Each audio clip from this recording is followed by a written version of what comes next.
All right, now you have at this point done your writing plan and now you're ready to write. So by now you should have thought of, talked about, and reflected on many different ideas you had for what you wanted to write about. You should have selected your very best idea for the job that you're trying to accomplish, and you should have crafted a plan, a writing plan. That could be the cluster, bubbles, whatever. It could be an outline. Maybe you even drew a plot pyramid. So now what? Now it's actually time to write. Exciting! So there are many things to keep in mind that are going to help you take this exciting step. And we're going to go over what you should keep in mind here very briefly. It's time to learn all about drafting. Yes, we are in the drafting phase of the writing process. Moving right along. So this is learning target 1.4. So you've already completed, if you're watching this, learning targets 1 through 3. 1.1 through 1 through 3.3. Ugh, that's hard to say. So by the end of this playlist, your goal is to be able to say, I can use my pre-writing materials to compose a rough draft. Your pre-writing materials is just all of the stuff that you've done regarding this writing composition up to this point. So it's not just the plan that you wrote out, it's all of the other ideas that you had, the discussions you had that you're keeping in mind. You should have a mentor text, at least one that you are kind of using as inspiration. So we're going to talk about how to use all of that to help you compose your rough draft. As always, remember to use and reuse all of the resources in this playlist to help you master this target. So if you need to go back, rewind, do something over again, watch a video again, please do that as often as you need to. Alright, so let's talk about the grades. This is your proficiency scale for this target. So starting at the bottom, to get a 1, which is roughly 20%, that means you cannot translate pre-writing materials into a draft even with my assistance. To get a 2, 40%, maybe you can create a partial draft or even just come up with a different plan, but you have trouble translating that plan, your original plan, into complete sentences and paragraphs without my assistance. Alright, let's get to a passing grade. A 3, 60%. You can turn pre-writing materials into a complete draft without my assistance. To get a 4, roughly an 80%, we're getting into a B range. That means you can turn your pre-writing materials into a complete draft without my assistance, and you can explain how the parts of your plan correlate to your draft. Correlate means translates to, or how those parts of your plan became the different parts of your draft. So that's what we're going to be looking at there. Of course, to get a B, as always, you're looking into being able to explain the process to me.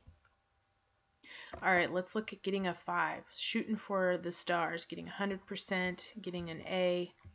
Not only can you do everything that you did here to earn a B, but you can show me a direct correlation between some part of your draft and the specific part of the mentor text that inspired it. So remember earlier on in an earlier playlist, the previous playlist, I wanted you to identify a mentor text for yourself. So some aspect of that text is going to inspire your writing.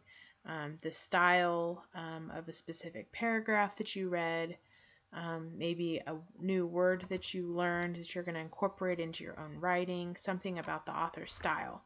So this is where you're going above and beyond. You're showing me, check this out, take a look at this paragraph. That's what inspired this and this paragraph that I wrote.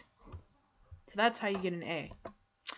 Alright, so I'm not going to break all of these down as I usually do in these videos. I'm just going to give you a very brief overview, so we're nearly done. If you are preparing to use your plan to draft, here are the 3 things that we're going to look at doing, and I'm going to show you examples in future videos about this. Number 1 is to consider how your plan that you wrote translates into paragraphs.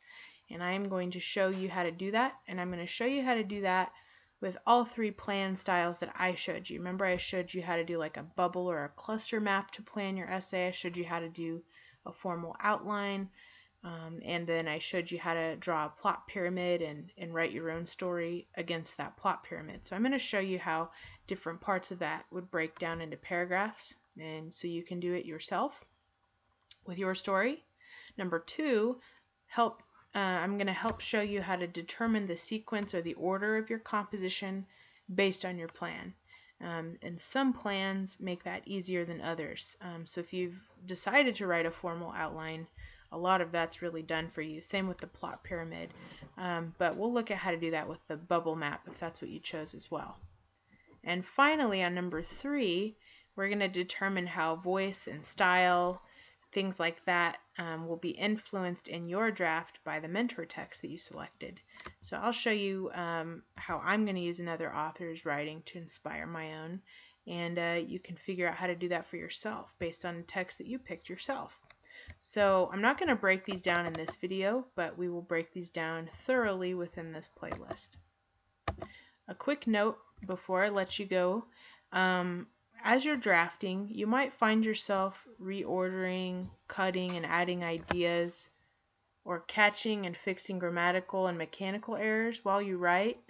That's okay, that's natural. I do that too when I'm writing. But just don't get too hung up on those things as you're doing your rough draft.